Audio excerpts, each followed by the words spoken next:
It started with laughter.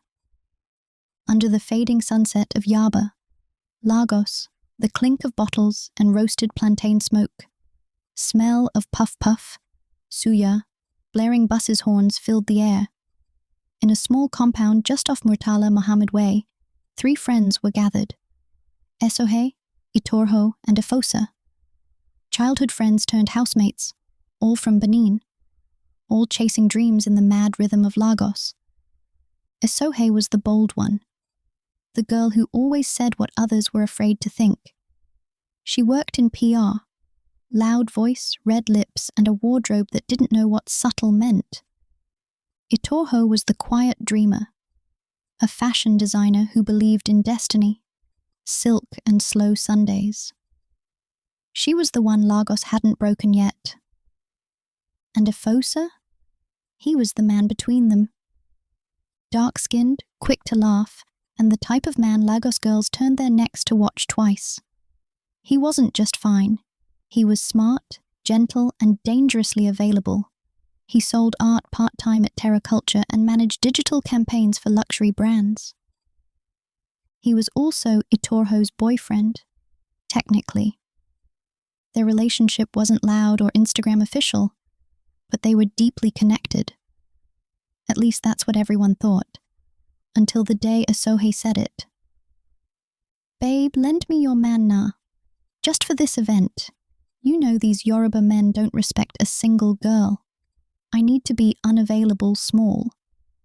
Itorho laughed, thinking it was a joke. "He'll return home, Abi. I'll return him tomorrow." It was a joke, until it wasn't. That was 2 years ago.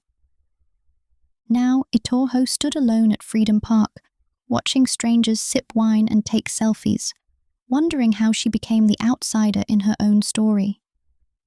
Efosa was somewhere in this crowd, beside Esohe, not holding her hand, but standing a little too close, the way lovers who think they're being discreet do.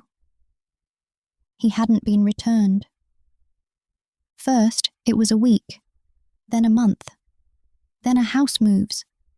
They said it was temporary, just proximity, just vibes. Lagos was mad like that, but Itorho knew better. It was betrayal. And not just the romantic kind. This was a betrayal that had fangs. Her best friend, her flatmate, her sister in everything but blood had taken what wasn't hers, and kept it. And the worst part? Efosa let himself be taken. Itorho ran. Not literally. But when the lease expired, she packed her sewing machine, her broken heart, and her grandmother's wrapper, and moved to Benin City. Home? Back to Ugbo, where the air didn't smell like exhaust and ambition. Where mothers greeted each other with abeg, how body, and children still called elders ma and sir. Where the earth was red, and memories ran deeper than roots. Her uncle, Ovbakan, gave her a space in his old compound to set up shop. Her mother's people welcomed her like the prodigal daughter. No one asked about Lagos. Everyone already knew. Benin people always knew. They didn't say much, just whispered prayers and brought her bowls of starch and ikpogi soup, the type with snail and dry fish, the kind that heals. She threw herself into her work, designed Ankara jackets that caught the eyes of university girls and church women alike, started gaining traction. Slowly, her name, Itorho Designs, started appearing on the lips of tailors across New Benin Market. But Lagos wouldn't let her go. Efosa called once every few months. The first time, it was apologetic.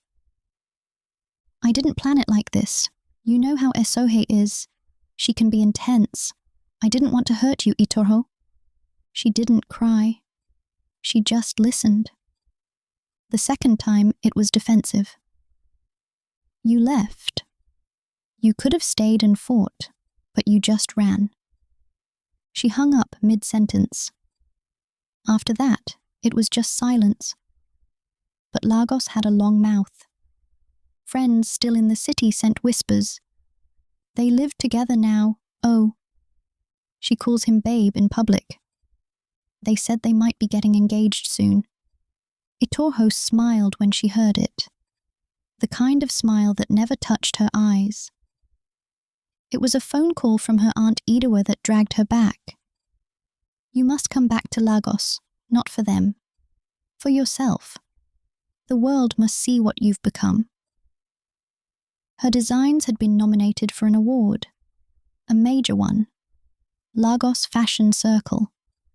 That's how she found herself back at Echo Hotel, wearing her own creation, a fiery red Iro and Booba-inspired jumpsuit with silver detailing, walking with her head high among the same Lagos people who once overlooked her.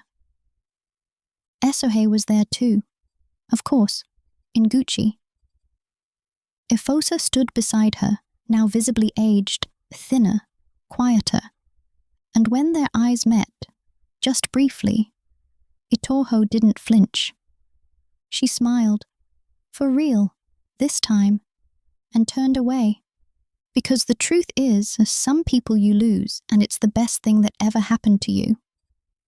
They met again, not at a party, not online, but in Obun Echo, in the thick of Lagos Island, at a fabric store.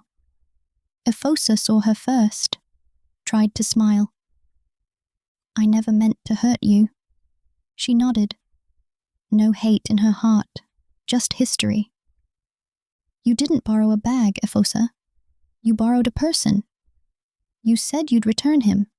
That was 2 years ago. He looked ashamed. He should be. Esohe arrived moments later, carrying lace. She froze when she saw Itorho. The silence was hot. I never planned to fall in love with him. It just happened. Esohe susurró. So did lightning. Doesn't mean it didn't burn everything it touched. And just like that, Itorho walked away. She wasn't angry anymore, just done. Back in Benin, under the mango tree in her compound, Itorho sewed. That was her therapy. She poured her pain into patterns, stitched betrayal into beauty. Her new collection was called Tomorrow Never Came. Bold reds, sharp cuts, layers that looked like armor. The people of Benin loved it. Women across the city wore her story on their backs. Girls who had been betrayed. Wives who'd been forgotten. Lovers who never got closure. They wore Itorho, not as a victim, as a survivor. One day, Itorho got a package from Lagos. No name, just an envelope. Inside was a letter. You were always the better woman. I took what wasn't mine and thought I could keep it. But what's borrowed always returns, either whole, broken, or cursed. Esohe. And a second note, scribbled beneath. Efosa left. Said he wasn't in love with either of us anymore. Maybe he never was. She folded the letter, tucked it inside her sketchbook, and whispered, I returned myself. That was enough. That night, Itorho stood under the Benin moonlight, surrounded by the hum of crickets and quiet. She wasn't waiting anymore. Not for love. Not for apologies. Not for borrowed hearts to return.